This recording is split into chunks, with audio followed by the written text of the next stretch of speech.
আজ আমরা চলে এসেছি ভগ্নাংশের ৩য় নম্বর পার্ট নিয়ে। তা আগের দুটো পার্টে শিখেছিলাম ভগ্নাংশ বের করার বিভিন্ন নিয়ম। আজকে আমরা শিখব কি মেথড 3। আগের দিন যে দুটো শিখেছিলাম কি একটা লসাগু আর একটা ভাগ করে, আর এটা হলো কি কোণাকাটি গুণ করে কীভাবে বড় ছোটো বের করা যায়। তাহলে আমার এখানে দেওয়া আছে 15/11, 3/7, 16/4।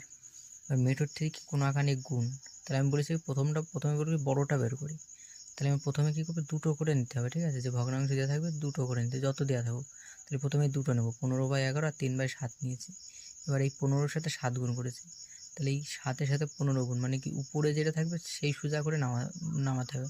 এই 15-র সাথে 7 গুণ করলে 105টা এর তলায় রেখেছি। আর 11-র সাথে 3 গুণ করেছি, 33টা এর তলায় রেখেছি। মানে উপরে যেটাই গুণ হবে সেটার তলায় বসবে। তাহলে এইভাবে করলে দেখা যাচ্ছে 105টা বড় কিন্তু 33-এ ছোটো হয়ে যাবে। তাহলে কি 105টা নেবো, মানে কি 15/11টা আমার নিয়ে নিতে হবে, আর ছোটোটা বাদ দিয়ে দেবে, 3/7টা বাদ। পরের লাইনে আবার 15/11 আর যেটা আছে কি 16/4, এটার সাথে এটা করতে হবে। তাহলে 11-র সাথে 16 গুণ করলে 176, 4-এর সাথে 15 গুণ করলে 60। তাহলে আমি বড়োটা বের করছি, তাহলে বড়োটা নেবো নিশ্চয়ই। তাহলে এই 176টা নিতে হবে। তাহলে 176 মানে কি 16/4টা আমার উত্তর। তাহলে আমার সবচেয়ে বড় কোনটা পেয়ে গেলাম, 16/4টা হলো সবচেয়ে বড়। এবার বলছে সবচেয়ে ছোটো ভগ্নাংশটা কী করে বের করব। সেই একই নিয়ম, আমার কোণাকাটি গুণ করতে হবে। তাহলে আমি দুখানে নিলাম 3×11 33। এবার আমি কি ছোটোটা নেব, 33টা নিলাম, 105টা বাদ। তাহলে আমি ছোটো বলেছে ওই জন্য ছোটোটা নিচ্ছি।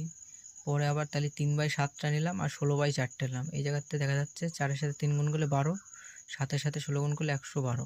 তাহলে আমার তো ছোটোটা নিতে হবে, তাহলে আমি 12টা নেবো। তাহলে ছোটো কোনটা, 3/7। তাহলে এ থেকে বোঝা যাচ্ছে কি 3/7 হলো সবথেকে ছোটো ভগ্নাংশ। তাহলে বোঝা গেল ভগ্নাংশ এখানেই শেষ। এবার আমরা পরে শিখব অন্যান্য চ্যাপ্টার। সবাই কমেন্ট করো নতুন কোন চ্যাপ্টার শেখাবো, এবং প্লিজ সবাই একটু সাবস্ক্রাইব করে দিও।